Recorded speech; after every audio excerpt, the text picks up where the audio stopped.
Welcome to Courtney's Fix, the place to maximize the joy in your life.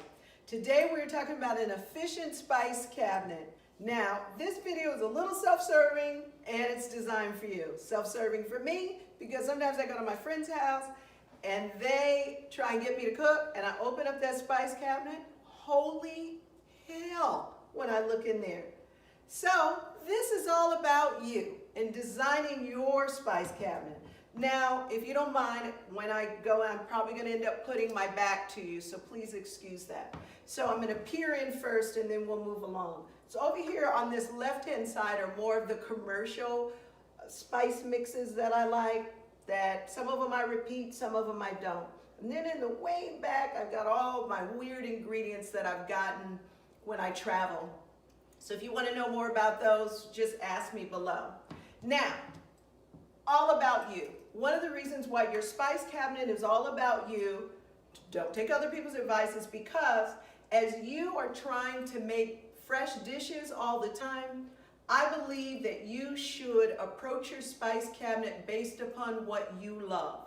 So if you like Chinese, if you like Mexican, whatever it is, but you should organize it in that way, or what you make regularly. If you make pot roast regularly, if you make spaghetti regularly, you have all your basil and you have all these things together. So I'll pull these out. So one of the things is I buy my spices from a local farmer's market, and I buy them in a stackable product or clear containers.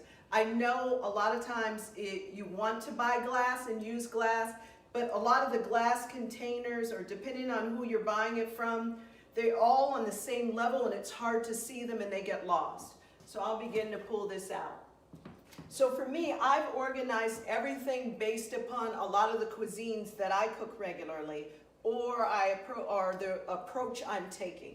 So these particular ones, I have my marjoram, my caraway, my herb de Provence, and my Spanish hot paprika. So these right here are my European dishes that I'll use, so I like to keep these together. Then, right here in this stack, my family's from Nebraska, and we are serious about our chili.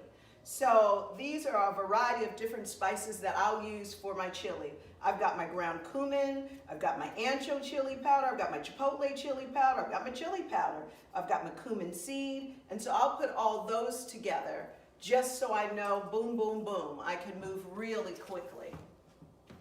Here in this stack, I've got all my basics sort of in the salt and pepper. So I've got my rock salt, I've got my pink peppercorns, I've got my crushed red pepper, I've got my white pepper. I use a lot of white pepper. And then I've got my black pepper. So all of those in a row, moving fast. Then over here, I've got, now this is a funny little combo, but it works for me. So here I have my harissa and some sumac. These are actually more Mediterranean, and then I've got my Liberian hot pepper and my Sambala pepper. And these are actually African. They work for me in my mind, hey. So I put those together when I'm making like an African stew, or if I'm making like a grape marinade. Here I have my Indian spices, but these are more of actually my Indian beverages, because the Indian food will pull a lot from a different direction, but I'm real serious about my beverages. So here I've got my Indian ground nutmeg, I've got cardamom here, and a masala chat that I'll use. So then this way I can make my own masala chat, and it's good. And then over here, so let's say you make a lot of southern food. So this one has my garlic powder, my onion powder, it's got my granulated onion, I've got my gumbo filet. Boom.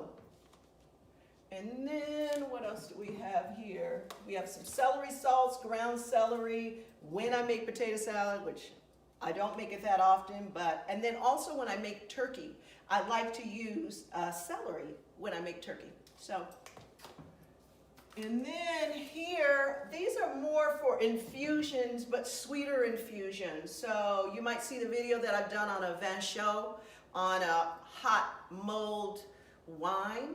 And so with that, I use some of these. So here we've got some cinnamon sticks that are broken. I buy those because I'm cheap. It's cheaper than the full sticks. And then I've got some ground allspice, ground cloves, and then some lavender flowers. Sometimes I add those to a curd or something like that. And then this is more of my Italian. So I've got my basil in here, and then thyme I use more for the French, but so I'll use those two together.